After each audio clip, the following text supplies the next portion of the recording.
much time goes into this like in a week? So we've been recording once a week, but we Uh-huh. do a decent amount of prep, and we were really off for the whole summer. But we do a very decent amount of prep. I mean, we want to come. I know I do. I know my co-hosts feel the same way. We want to come prepared. So it's definitely a few hours a week that go into the preparation, what we think, reading about the teams, reading about games, taking our notes about what we might want to say, what the topic of discussion wants to be, and we're collaborating. Like, all right, should we talk about this? Should we not talk about this? How do we want to format this episode in a particular way? And the recording, our episodes are usually like anywhere from 45 minutes to an hour. And then obviously the editing and then publishing it and using social media to promote it.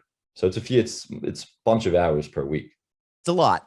It's a lot. It's always a lot. Like, even this setting all of this up with my two computers here and like the visuals and all that stuff. Like this took me about 45 minutes to actually set up, test, and make sure it still works. So, Yeah.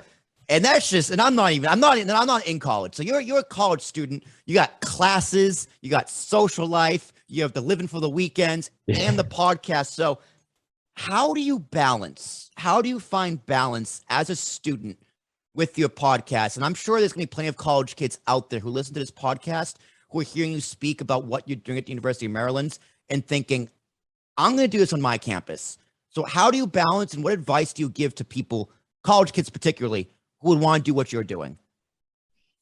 You got to be willing to be busy and put a lot of work in. Number one. I mean, it's like last year was a weird year. My school had all classes online. So, I mean, the balance aspect is like, you're not going to class. So it feels like you're not doing as much for class when you're not actually in person, but there's still a lot of work that goes into it. There's still other coverage that you're doing. If you want to go into the journalism stuff, the classes aren't easy. So there's a lot that goes into it, and I would just stay organized, really. I mean, if you know what you have to do at a particular time, get it done and don't wait.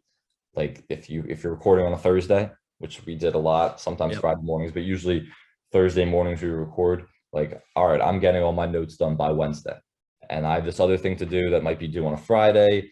I know I have this, I'm going out one night on a Tuesday night. It's just like knowing your schedule week in and week out, maybe on a Sunday night, getting that locked in and knowing what you have to do and just preparing for all that in advance. I mean, this year is definitely going to be a little weirder because classes are now in person and things are going to be picking up. Yep. Not just from like podcasting and outside coverage and classes, but also the social life. Every aspect of everything is going to be picking up at the school when this fall semester gets underway. So it's definitely going to be more difficult, but it's just really just knowing what you have to do and when and getting it done.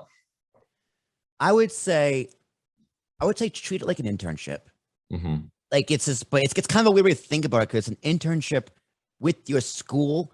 So it's almost like an extra. It is technically on paper an extracurricular activity, but it's an extra. It's not like you're playing club soccer or you're joining the chess club or the stand-up comedy club.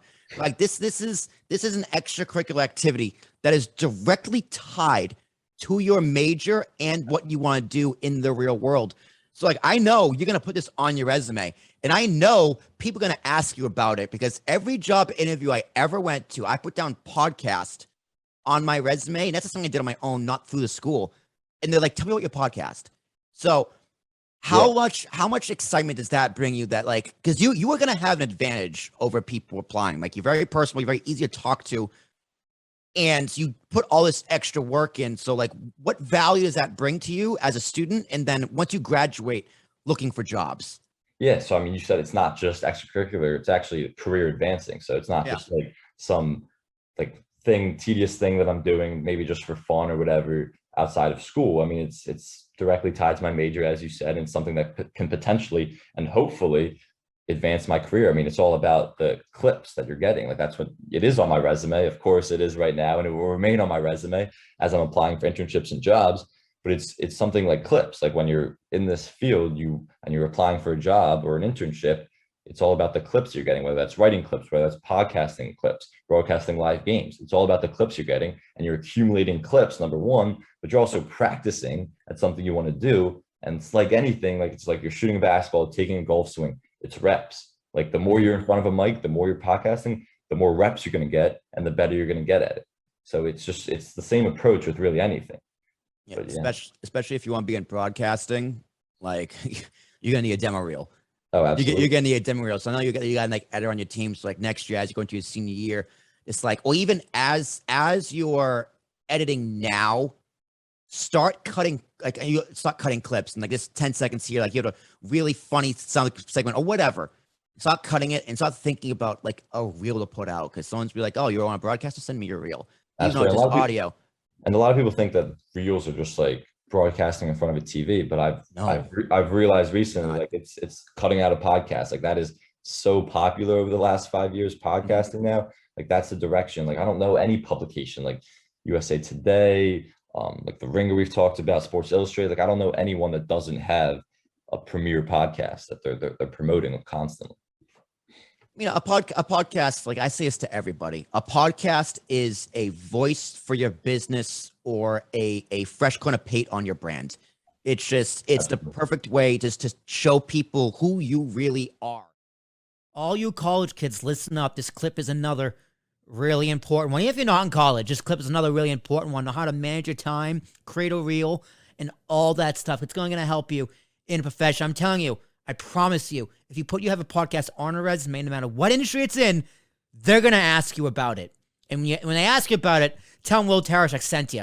All right, T as in Thomas, ARASHUK. When they do send you, shoot me an email, will at apspodcast.com, and we'll talk about that process on the podcast or my other podcast, Talking with Tarashuk. All info can be found at ambiguouspodcastsolutions.com. But until then, click down below for more. Thank you.